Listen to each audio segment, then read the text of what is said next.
আৰু আমি সকল মুখৰ মহোদয়ক প্ৰদৰ্শন দিব কাৰণে অনুৰোধ জনাইছোঁ। শিশুমোহন উপজেলা মুখ্য কাৰ্যালয় লাগিবই, শিশুমোহন উপজেলা মুখ্য কাৰ্যালয় লাগিবই। প্ৰধান বৰুৱা হুঁচিয়াৰ শিশুমোহন ৰাইজক প্ৰতাৰণা কৰিলে নহ'ব। শিশুমোহন ৰাইজ জাগিছে, জাগিবই। ভুৱন প্ৰধানৰ ষড়যন্ত্ৰ নচলিব, ভুৱন প্ৰধানৰ ষড়যন্ত্ৰ নচলিব। এই জুই জ্বলিছে, ভুৱন বেগু শুনি লোৱা, তোমাৰ ষড়যন্ত্ৰ নচলিব। শিশুমোহন ৰাইজৰ ঐক্যবদ্ধ সংগ্ৰাম, শিশুমোহন ৰাইজ জাগিছে, জাগিবই।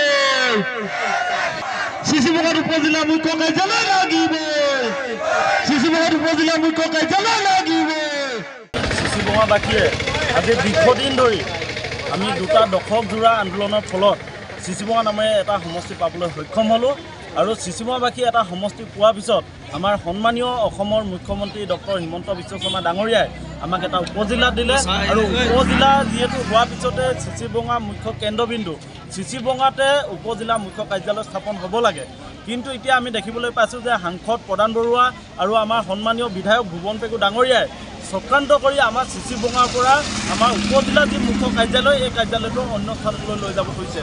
গতিকে আজি চিচিবঙাৰ ৰাইজ আজি ঐক্যবদ্ধ হৈছোঁ। চিচিবঙাৰ ৰাইজে আজি এঘণ্টীয়াকৈ অনিৰ্দিষ্টকালীন আমি অৱস্থান ধৰ্মঘট কাৰ্যসূচী ৰূপায়ণ কৰিছোঁ। আৰু প্ৰতিদিনেই আমাৰ চিচিবঙাবাসী ৰাইজে নিজৰ অধিকাৰ নোপোৱালৈকে আমি সংগ্ৰাম কৰিম, আমি প্ৰতিবাদ কৰিম। আৰু চৰকাৰক আমি জনাই দিব খুজিছোঁ যে চিচিবঙাৰ ৰাইজে যেনেকৈ সংগ্ৰাম কৰি সমষ্টি কাঢ়ি আনিছিল, ঠিক তেনেকৈ অফিচ কাছাৰীৰ কাৰণে চিচিবঙা ৰাইজে সংগ্ৰাম কৰিব। আৰু এটা কথা স্পষ্ট যে আমাৰ সাংসদ প্ৰধান বৰুৱা ডাঙৰীয়া আৰু বিধায়ক ভুৱন পেগু ডাঙৰীয়াই আজি দীৰ্ঘদিন ধৰি আমাৰ জনপ্ৰতিনিধি হৈ আছে। তেখেতলোকৰ জনপ্ৰতিনিধি হৈ থকা দিনত আমাৰ চিচিবঙাৰ কোনো উন্নয়ন হোৱা নাই।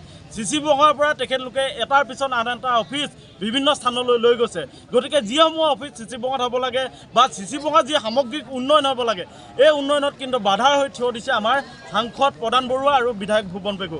তেওঁলোকে চাব মন্ত্ৰী বিধায়কে কেতিয়াও তেওঁলোকৰ বাবে আইনখন বেলেগ আৰু জনসাধাৰণৰ বাবে বেলেগ। তেওঁলোকে নিজৰ ময়মেতালিয়ে কাম কৰিব বিচাৰে। আমি কৈছোঁৱেই বহিৰাগত বণিক গোষ্ঠীক লাভান্বিত কৰিবৰ কাৰণে তেওঁলোকে এই অফিচ কাছাৰীবিলাক তেনেকুৱা স্থানত তেওঁলোকে স্থাপন কৰিব বিচাৰে। খিলঞ্জীয়া জনসাধাৰণে য'ত ব্যৱসায় বাণিজ্য কৰি থাকে তাত তেওঁলোকে অফিচ কাছাৰী বনাব বিচাৰে।